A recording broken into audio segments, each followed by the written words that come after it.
ውድ የቻናላችን ቤተሰቦች የሰዓቱን የብርሃን ዜናዎችን እናስደምጣችኋለን። አብራችሁ እንድትቆዩ በአክብሮት እንጋብዛለን። በምዕራብ ትግራይ ሸረሪና አካባቢ ከተከሰተው የትጥቅ ግጭት በኋላ ውጥረቱ እንዲረግብ ሳልሳይ ወያነ ትግራይ ጥሪ ያቀረበ። በኢትዮጵያና ሱዳን ድንበር አካባቢ በሚገኘው በምዕራብ ትግራይ ሸረሪና አካባቢ በኢትዮጵያ መንግስትና በትግራይ ኃይሎች መካከል የተፈጠረው የትጥቅ ግጭት መከሰቱን የሚያመለክቱ ሪፖርቶች ከፍተኛ ስጋት እንደፈጠሩበት የገለጸው ሳወት ውጥረቱ እንዲረግብ ጥሪ ያቀረበ። ፓርቲው ባወጣው መግለጫ የተባባሰው ውጥረት ወደ ሰፊ የትጥቅ ግጭት የመሸጋገር አደጋን በመጨመር በሲቪሎችና በቀጠናው መረጋጋት ላይ ከባድ መዘዝ ሊያስከትል ይችላል ሲል አስጠንቅቋል። በተጨማሪም ግጭቱ በርካታ ሲቪሎች ከመኖሪያ ቀያቸው ተፈናቅለው ደህንነት ወዳለባቸው ስፍራዎች እንዲሸሹ አስገድዷቸዋል ብሏል። በግጭቱ ሳቢያ ሰብአዊ ተጽዕኖ ከፍተኛና አሳሳቢ ነው ያለ ሲሆን በዓለም አቀፍ ሰብአዊ ሕግ መሰረት የሲቪሎች ጥበቃ ቅድሚያ ሊሰጠው እንደሚገባም አስገንዝቧል። የሳውት መግለጫ ሲቀጥል አሁን የተፈጠረው ውጥረት የሰላም ሂደቱን በመተግበርና በመከታተል ረገድ ያሉ ክፍተቶች እንደሚያሳይና ሰላሙን ለማስቀጠል ቃል የገቡ ወገኖች እንዲሁም የሰላም ጥረቶችን የሚደግፉ ቀጠናዊ ዓለም አቀፍ አጋሮች ግጭቱ እንዳይባባስና የተገቡ ቃሎች እንዲከበሩ አስቸኳይ እርምጃ ይውሰዱ ሲል አሳስቧል። በተጨማሪም አሁንም ሰፊ ግጭትን ለመከላከል እድል እንዳለ በመግለጽ ሁሉም ወገኖች ራሳቸውን ከድርጊታቸው እንዲቆጥቡ አስቸኳይ የተኩስ አቁም እንዲያደርጉ ጥሪ አቅርቧል።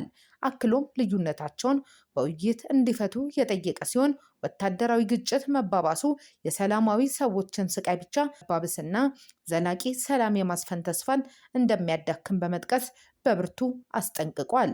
ለቀጠናዊ ዓለም አቀፍ ባለድርሻ አካላት ባስተላለፈው ጥሪ ደግሞ ውጥረቱን ለማርገብ ሲቪሎችን ለመጠበቅና ለሰላማዊ መፍትሄ የሚያግዙ ፈጣንና ውጤታማ እርምጃዎችን እንዲወስዱ ጠይቋል።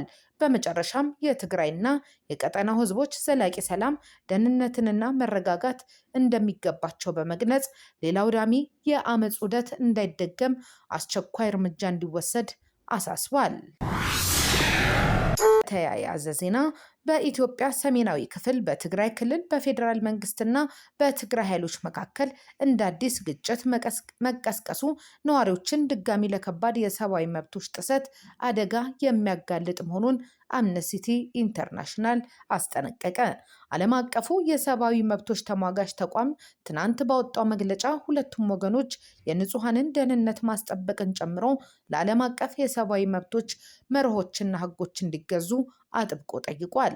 የምስራቅና ደቡብ አፍሪካ የአምነስቲ ኢንተርናሽናል ቀጠናዊ ዳይሬክተር ቲጌሬ ጃኩታ እንዳሉት ማህበረሰቡ ቀደም ሲል ለተፈጸሙ አሰቃቂ በደሎች እስካሁን ፍትህና ተጠያቂነት ሳያገኝ ተጨማሪ ስጋት ውስጥ ወድቋል።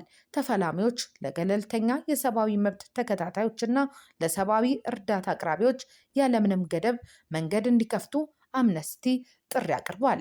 በተጨማሪም ዓለም አቀፉ ማህበረሰብ በግጭት በተጎዱ የትግራይ ክልል አካባቢዎች ለገለልተኛ መገናኛ ብዙሃንና ለሰብአዊ መብት ተከታታዮች የነበረውን የመግባት ዕድል ለመመለስ በአዲስ አበባና በመቀሌ ከሚገኙ ባለስልጣናት ጋር በአስቸኳይ ንግግር እንዲያደርግም ጠይቋል። መረጃዎች እንደሚያመለክቱት በፌዴራል መንግስቱ ኃይሎችና የህወሓት ታጣቂዎች መካከል ያገረሸው ግጭት የተቀሰቀሰው ባለፈው ቅዳሜ በሱዳን አዋሳኝ አካባቢ በሚገኘው ሸረሪና በተባለ ስፍራ ነው። በዶክተር ደብረጽዮን ገብረ ሚካኤል የሚመራው የትግራይ ክልል ጊዜያዊ አስተዳደር ባወጣው መግለጫ የፌዴራል መንግስት ግልጽ ጦርነት ከፍቶብኛል ሲል ይፋዊ ክስ አቅርቧል።